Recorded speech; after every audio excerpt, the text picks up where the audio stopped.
Hello ladies, as promised, this is part 2 of the consult with Dr. Susan in regards to menopause, checking the hormones, and having the complete consult. I'm going to warn you, it's a little bit long. Grab a coffee, stay with it. You're going to learn a lot. If you have a gut feeling something's wrong, you're usually right. Keep on going and get that second opinion. Because it's not just about the hormones, it's also checking the thyroid and everything else that comes into play with our bodies. Happy listening, and hope this may impact you and encourage you to get that second opinion. Happy listening, and I look forward to connecting with you. My goal is for you to be optimal, not fine. So taking medications like statins is absolutely safe. I personally, if there's something we can do that's not a strong drug that would work, that would be great. There's a supplement called red yeast rice. I'll write this down for you on a nice list at the end. Okay. So red yeast rice is interesting. It's used all over the world. It's used frequently in the United States now too, but in other countries that know more about plant medicine than we do, it's standard. In China, for example, really good studies showing that it not only lowers cholesterol, but reduces the risk of heart attack, which is kind of the end point that we're going for. Yeah. It makes the piece of paper look nicer, but it actually reduces your risk of dying from a heart attack. Cool. So the American Heart Association actually recommends that it's been clinically proven to lower cholesterol. So if it's just mildly elevated, like less than 150, I think that's a really good choice. Okay. And then check it again in a couple of months. Now there's an associated lab that we recommend doing when you've got higher LDL. I don't know if you've heard all of this alphabet soup. There's a thing called ApoB, APOB. No. So ApoB is actually maybe sort of where the buck stops about whether this matters. So some people can have a slightly elevated LDL, but they have a low ApoB. That would be a good thing. Okay. And then we might be like, yeah, that doesn't really matter that much. On the other hand, if your ApoB's high, that would be more like, you know what, we really need to keep an eye on this, because this is actually more specific for heart disease. They're related. They travel along together, but they're not always exactly the same. So checking that, I think, is a great idea, because it's such a use case. And maybe they're all perfect, and then we wouldn't worry about that so much, which often happens. Now, on the other hand, if they're high, then we'd worry about that more. And they took these your blood cells and pulled apart every little thing to try to find anything wrong. Couldn't find a thing. So this would be, things that are less common, like if you were developing a bone marrow disorder, or if you had an infection, your white count would be very high. Some of these other numbers would be high. Or if you were, God forbid, getting leukemia, we'd see other numbers being low. So it's a good screening, and when it's perfect, that just is good news. So, okay, page 4. Okay. Now this one's interesting. Thyroid peroxidase antibody.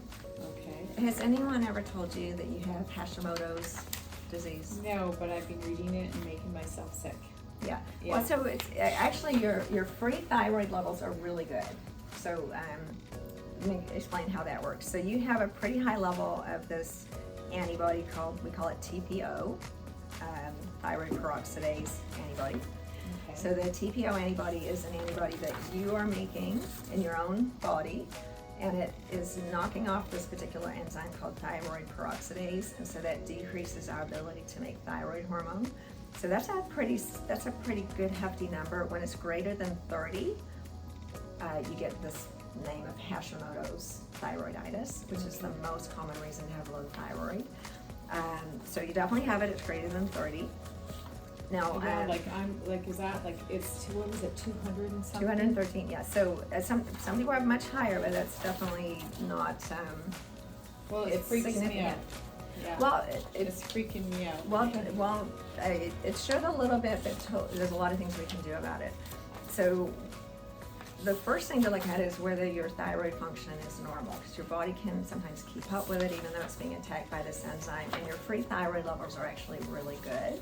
So at the moment, your thyroid is functioning well, but we can predict with this antibody that it's going to start going down. Well, a lot of doctors don't check for the antibodies. So I have a lot of patients who have low thyroid, but they've never been told they have Hashimoto's. And that's important, because the treatment for autoimmune thyroid disease is different than if you had low thyroid from another reason.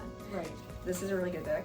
and I recommend that everybody who has I anything have to take a picture of read that. it. Yeah, so Amy Myers is a fantastic functional medicine doctor. So she herself has thyroid disease and got very interested in this. So the thought is, and I do believe this is true, science is suggesting this is true, it starts with gut being not healthy. So we've got some gut dysbiosis, so bacteria in the gut are not as healthy as they should be, and there's some gut inflammation, that's sort of quotation mark, meaning gut's not functioning well, and the little walls on the side of our colon, they're actually called tight junctions because they're supposed to be tight, like we don't want stuff leaking out of there. With Is this that where it's like leaky gut? Yes, so with this inflammation, the tight junctions get a little bit looser, so stuff from inside our gut can leak out. And we have leaky gut syndrome, or some people call it gastrointestinal permeability, different names for it, where the stuff in our gut is poisonous. It's full of all kinds of stuff that we're trying to clear out of our system. Bunch of bacteria, of course. All of that's normal if it's inside our colon, but we don't want it getting into our system.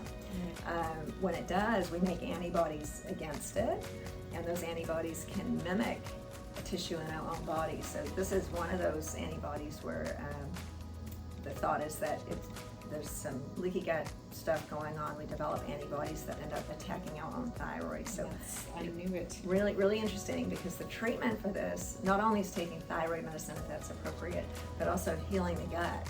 Yeah. Right, so getting off the antibiotics, for example, and then reducing the foods that inflame the gut, like gluten in particular. So patients with Hashimoto's, which you are in that group, Yeah. reducing or eliminating gluten can lower that antibody significantly, because gluten is really inflammatory to the gut. So Sugar. everything made with flour, yeah. And then dairy. So she's a very good case Dairy? about gluten and dairy. Yeah. So cheese? Yes. Well, you don't. So you do not have to do all of this. Like if you read her book, she would have you give up 10 things, and I think that's great. But read it with a little. I always say take what's useful and throw away what isn't. Start with the low-hanging fruit, right? Maybe try giving up gluten for a couple of weeks, and then maybe dairy. We don't want to make life unlivable. But women on a traditional American diet versus those on a gluten-free diet have dramatically different antibody levels. So we're not going to make that go away, but we could really, you could lower that antibody level so that you could hopefully never be on medicine. And what if it doesn't ever go down? If it doesn't go down, eventually you'll need to be on thyroid replacement, because it'll prevent your ability to make enough thyroid hormone. That's the only problem that it causes. And does that make you gain weight or lose weight? Or... If your thyroid's low, which it would be in this case, Yeah. hypothetically it would make you gain weight, but we don't want to get to that point. Yeah. So I would recommend continuing to check the free circulating levels of T4 and T3, the two critical thyroid hormones, pretty regularly, maybe twice a year or at least once a year. Right now they're actually good. 3 or 4 weeks of gluten elimination, and then test the antibody again. And it's amazing. So it really proves there is this connection between gut health and these autoimmune antibodies, whether it's rheumatoid arthritis or even lupus, or particularly this one, Hashimoto's. Yeah, I'll write it down. If this continues to knock out this particular enzyme, then you are not able to make sufficient amount of thyroid hormone, so that now you have low thyroid, and that, if untreated, could lead to weight gain, dry skin, hair loss, cold intolerance, constipation, joint pain, depression. If you look at the list of low thyroid symptoms, it's head to toe. I gave up gluten. I have a little bit. I'm not a celiac patient where I'm flat out allergic to it, but maybe gave up 95% of gluten, so I don't eat bread and the typical things. I maybe get a little bit here and there because it's in ketchup, if it's in everything, right? Yeah. But within a few days, noticed my stomach felt flatter. I wasn't all the gurgliness and gassiness and the farting and the stuff that was just sort of part of my life. It just sort of went away.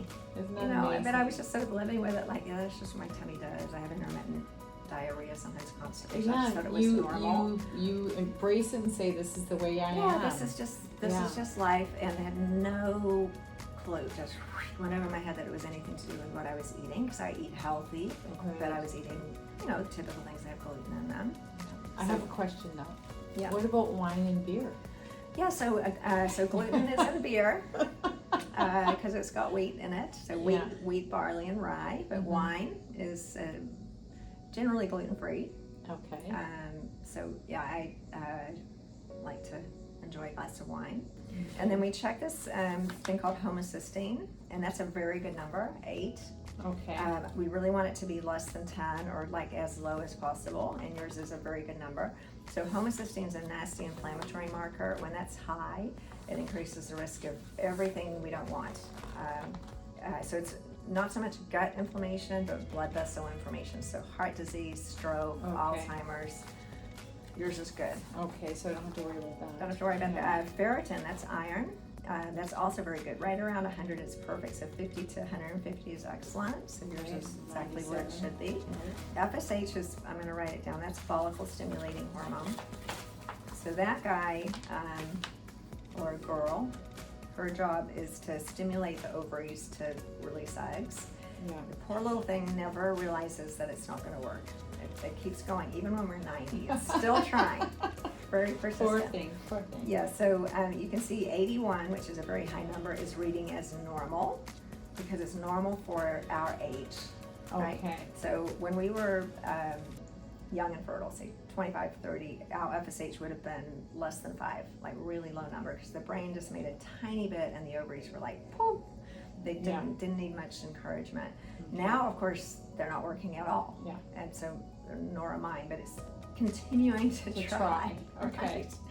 So I think I can. Yes. Right? So if you didn't already know, this would say this is definitely someone who's in menopause, so an FSH of 81.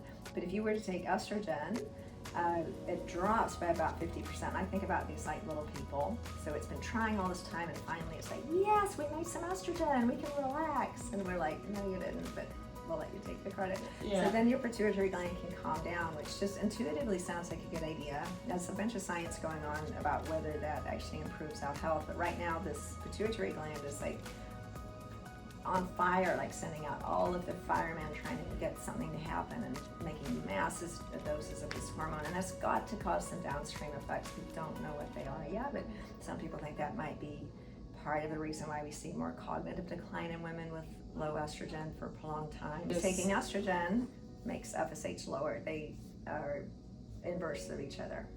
So when estrogen's low, FSH goes up because it's trying to increase it. Right. So the next one's fantastic. Insulin of 2.6 is like A++. Okay. Less than 5 is excellent. So when we're fasting, we don't want to make much insulin. That's the hormone that we produce in response to eating sugar and carbohydrates, so we can get sugar into our cells. So if it's high when we're fasting, that suggests that we might be pre-diabetic, or if it's really high, that we're already diabetic. Because type 2 diabetes we get very high insulin, it just stops functioning. Our bodies get resistant to it or insensitized to it. So very low insulin is fabulous. So that's very, very good. Okay, we don't have to worry about that. So you've got, when you have a combination of low fasting blood sugar, healthy low, like yours was 85, and then the low insulin, that means you're metabolizing your sugar really well. So remember, we made 3 hormones in the old days: estradiol, progesterone, testosterone from our ovaries. So we would expect they'd be 0 or close to it, right? So not always, but yours actually are. So your progesterone is 0, not making any. That's not surprising. I'm not making any either. But when we lose progesterone, sleep is disrupted, moods are disrupted. If we still have a uterus, progesterone reduces the risk of uterine cancer. So it's got a lot of benefits, mostly for hair, sleep, moods, all that stuff. Hair, skin, nails, like when we're pregnant and we have that shiny, glossy hair. Oh, the best hair, and best our nails grow ever. so long. Best. That's progesterone, yeah. Okay. It's fantastic for all that stuff. Yeah, so going back to thyroid, and this is a little jumbled around a little bit. If you hadn't measured that antibody, I would agree your thyroid function looks perfect. Like, not using this reference range, but for example, your free T4, so we have T4 and T3, the two thyroid hormones. And the free amount means it's not bound to protein, so it's actually available for use. So that's kind of the most useful measurement, I think. Right. So your free T4 is 1.2, which is exactly average. That's like actually perfect. Right in the middle. Yeah, you do not want to be 0.8. Yeah. But thyroid function, we want to be in the middle. We don't want to be high or low. And so that is excellent. Now the T3, for whatever reason, didn't get printed on this, but Patty told me it was 3.5, which is also fantastic. It's not, Yes, it's right here. It's Yeah. 3.8. oh, 3.8, even better. So Yeah, despite having this anti-thyroid antibody, your thyroid is like adapting, like, okay, we gotta speed up here and get going. Yeah. But it's kind of like pushing a rock up a hill. Eventually, It's it gonna- definitely slows down. So it'd be quite unusual for someone with a very high antibody level not to develop low thyroid over time. Hey, but right now it looks great. Yeah. So you don't need any medicine right now. So maybe if we just made a few dietary changes and make sure your gut's really healthy, you might never need to be on any. Right. That's the ideal. Yes, that would be the idea. And then this other thyroid measurement that is often the only thing that doctors check, called TSH, or thyroid stimulating hormone. That is perfect. We want it to be less than 2. Yep, so that's really good. So this particular lab says anything up to 4.5 is normal, but it goes up as our thyroid function goes down, because that one's job is to stimulate your thyroid to get going. Right. So if it sees it's a little pokey, it'll make more. So if your TSH is less than 2, it's all thinking everything's fine. There's antibody that we can just work on reducing with nutrition. So 2 things: fiber, Yeah. which of course you can get in food. So 30 to 40 grams of fiber a day is pretty hard to get. I eat lots of vegetables, but I do not get that much. What about Metamucil? Yeah, so Metamucil's great. That's Okay. psyllium husk. That's a great source of fiber. Any source of fiber that you like, or you can of course get it from your diet. So lots of fiber is important because that's what the healthy bacteria eat. So humans can't digest fiber, so it gets down into our colon, and the healthy bacteria live off of that. So if we don't have enough fiber, they don't have enough nutrition and they can't thrive. And then making sure we're repopulating the healthy bacteria. So you could do that with yogurt, like anything with live cultures in it, or fermented foods like sauerkraut. I don't do any of this, by the way. Sauerkraut, kombucha, good thing to consider. Taking your probiotic or getting it in your diet if you have those things. Yeah. Now, meanwhile, we're talking about giving up dairy, so then the yogurt's kind It's of. not- B12 is really good, so you don't want to be at the bottom of this range. So yours is almost 700, which is great. Yeah, I take a vitamin for that. Yeah, so that's Yeah. very good. And then estrogen, estradiol, which is the estrogen we make primarily from our ovaries, it's 0. Less than 50 means they couldn't find any. Okay. So not unexpectedly, we've got 0 estrogen. So that causes hot flashes, night sweats, bone loss, skin dryness, loss of sex drive, loss of blood flow to the clitoris, so less sexual sensation, and then over time associated with heart disease and cognitive decline. So tons of benefits from estrogen if we're using bioidentical estradiol. And then the trick with that is if we do choose to take it, not to take it by mouth, because the only downside that was found in all these studies that everybody got upset about back in 2002 is it increased the risk of blood clotting events like Right. stroke. Tiny increase, minuscule increase, but it's a terrible, that's a bad complication. But if we use it in a non-oral form, meaning any type of, not a pill, patch, a cream, an injection, a pellet, anything that doesn't go in your mouth, that risk is back to baseline. There's no increase. Right. So that one we can take away. And then also the fear everyone had about estrogen and breast cancer that came out of that 2002 study. Yeah.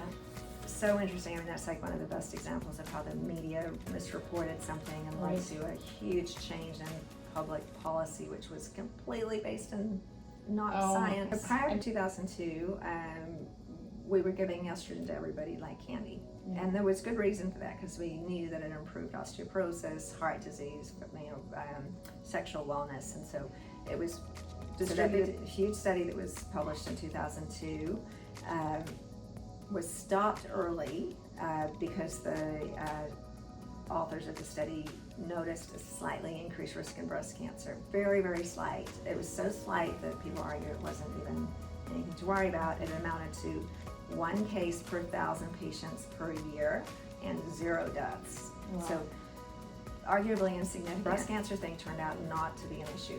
Now, so it does not cause breast cancer. We get breast cancer, 1 in 8 of us get breast cancer. The great majority of us with breast cancer have been estrogen depleted for 15 years. So the average age to get breast cancer is in our 60s.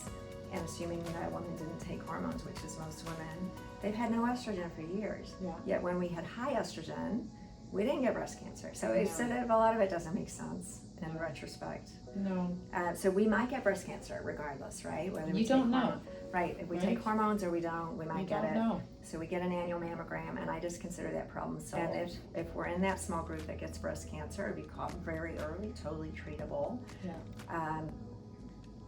But we're more likely to die from osteoporosis-related injuries than breast cancer. We get screened every year. Knock on wood, we will not die from it. Women who die from breast cancer, almost without exception, had a long break in their screening. So it had years that it could have been picked up earlier. Right.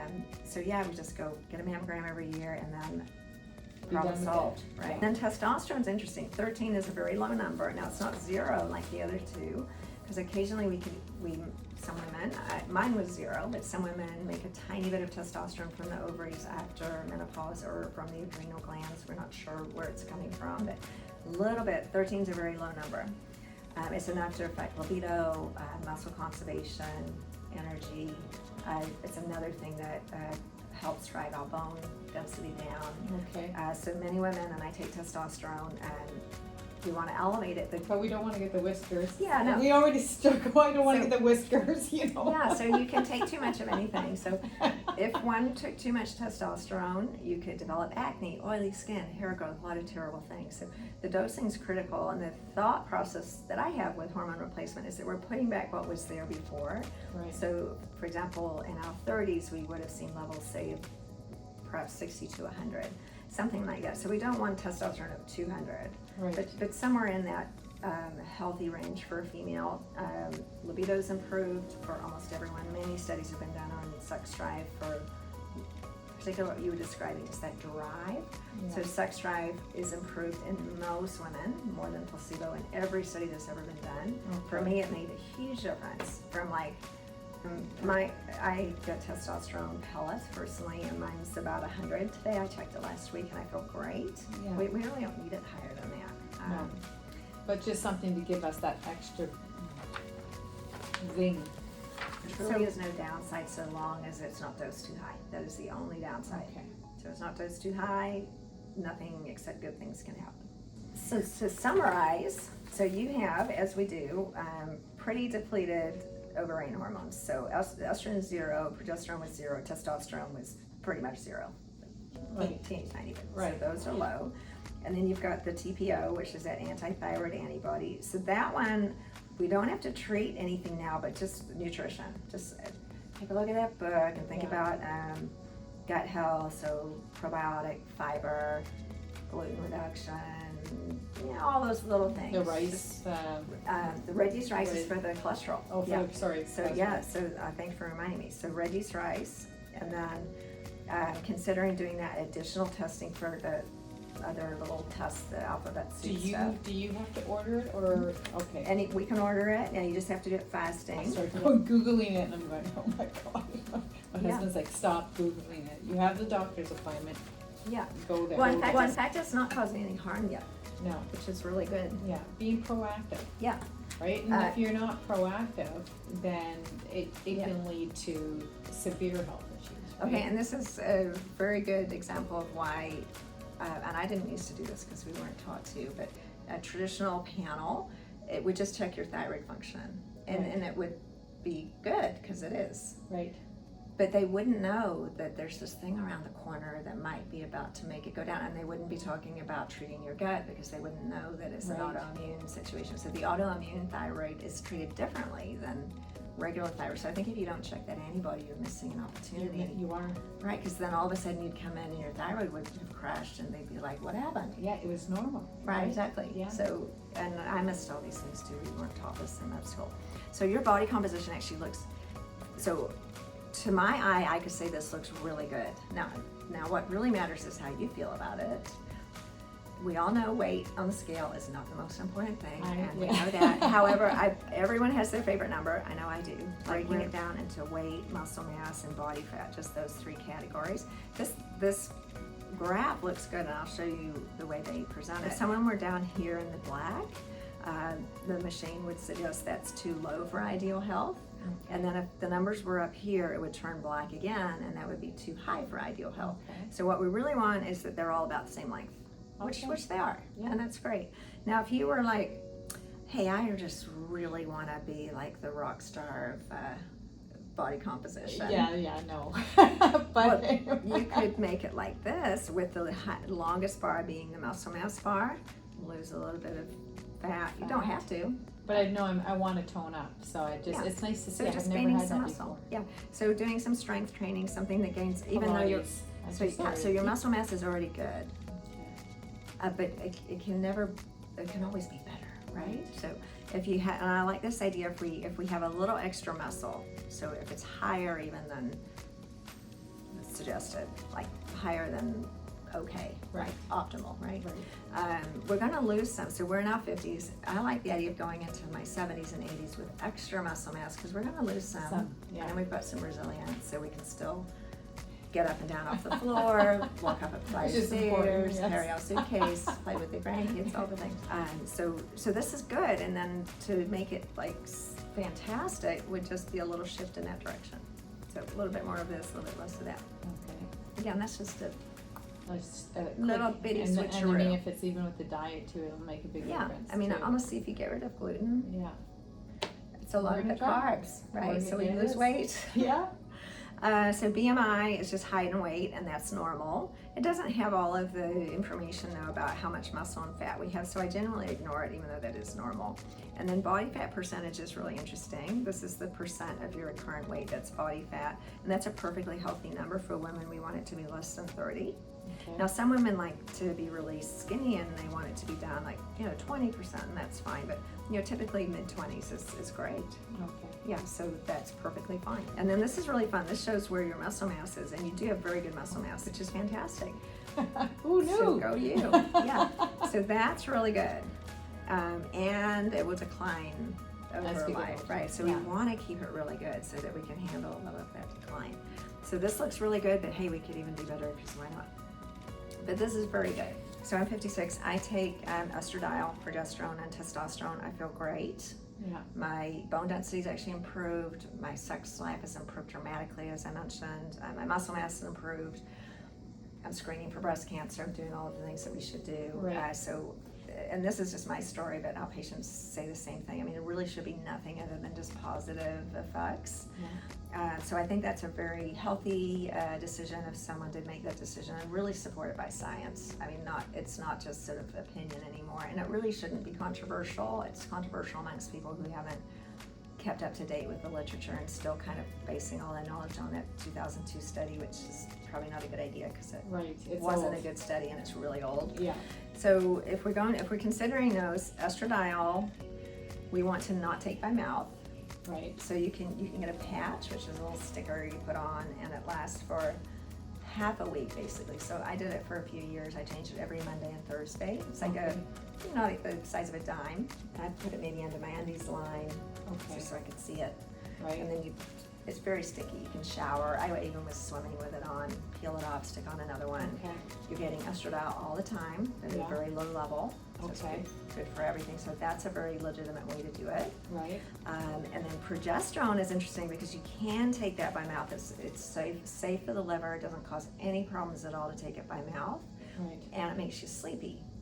So Okay. you wouldn't want to put it in the patch because you don't want to get it all No. day. Yeah. No. So a lot of women do estradiol patch and then progesterone by mouth at night, Right. and that's a fantastic option. I did that for quite a few years. Now the only thing and that's a great option. That's probably what most patients start with, and tried and true, and all the safety boxes checked.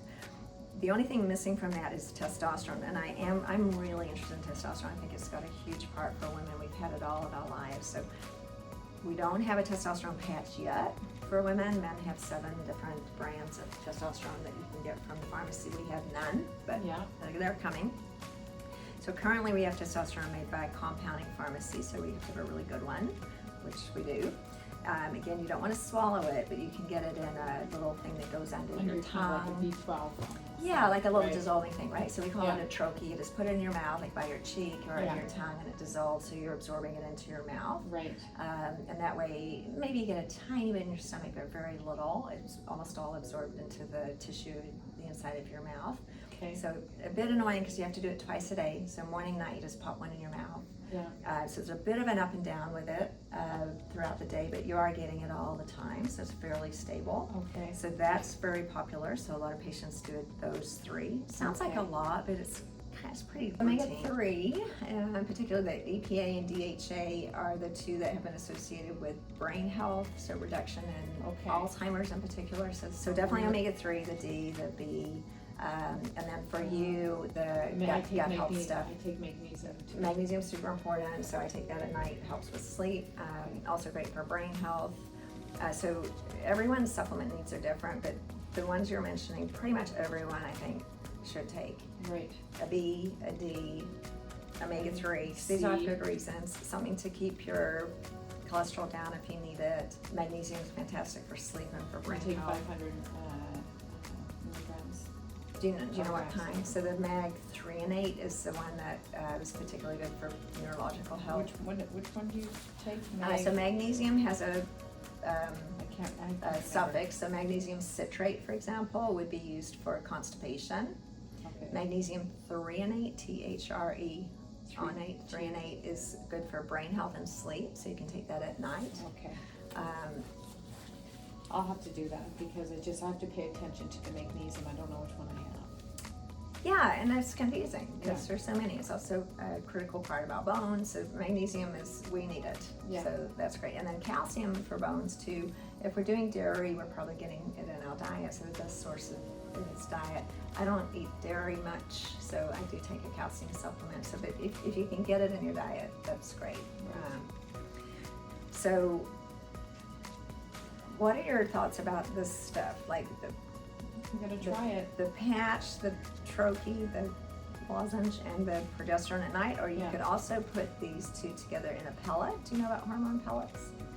No. So you don't have to, it's just a different delivery method of the same exact thing. I've chosen to do that now just because it's a little bit easier, at least in my case. So estradiol and testosterone can be put in these little pellets, the size of a piece of rice, and they go under your skin. Doesn't hurt. A tiny bit of local. It's the tiniest little dot and you can't even feel it. So then you've got estrogen and testosterone being delivered in a very even manner, 24 hours a day. It lasts about 3 months and then they dissolve. Okay. So it's just one less thing to do. So for people like me, I have those two in my bottom and I take progesterone at night and that's it. I like the pellet. For me, I was doing the patch and the drops and all the things. It was just too many things and I couldn't remember. Right. So then it's like, okay, that's just off the list of things to do. The other thing is it's relatively even 24/7. And doesn't to be have honest that with you, I might forget to take it or something. Yeah, I would leave it at home when I'm on Yeah. vacation, all of that stuff. So we start with a very low dose, because when you're starting at 0, like I was, we don't need much. We don't need the estrogen we had when we were 20. Right. When we draw your blood, which should be good to do in about 6 weeks, we want estradiol to be, maybe 40 to 80, something like that, whereas it might have been 500 when we were in our 20s. Right. Don't need it that high. Okay. Testosterone we want to mimic, what it was when we were younger. So, 60 to 100, somewhere in that range, we feel good. And then the progesterone is just to help you sleep. Okay.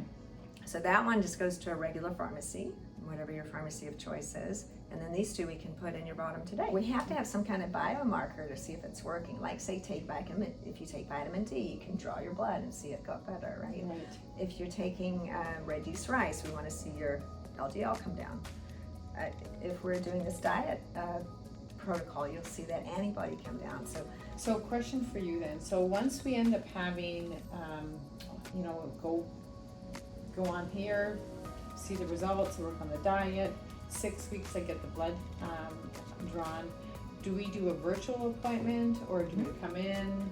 Yeah, so the 6-week appointment we can definitely do virtually. Okay. Because you won't need another pellet for 12 weeks. Right. So usually we do the blood work at 6 weeks and then just set up a call afterwards to go over the results. I'll write all this down for you and then I'll calculate your dose. Okay. And we'll do a little very low dose pellet, which is appropriate for when we're starting at 0. Same dose that I take. And there we go. So we'll see. How it goes. Yeah. We'll see. You can video your pellet placement if you want to. No. We won't go that far, but we're going to discuss the results and share it with y'all. Okay.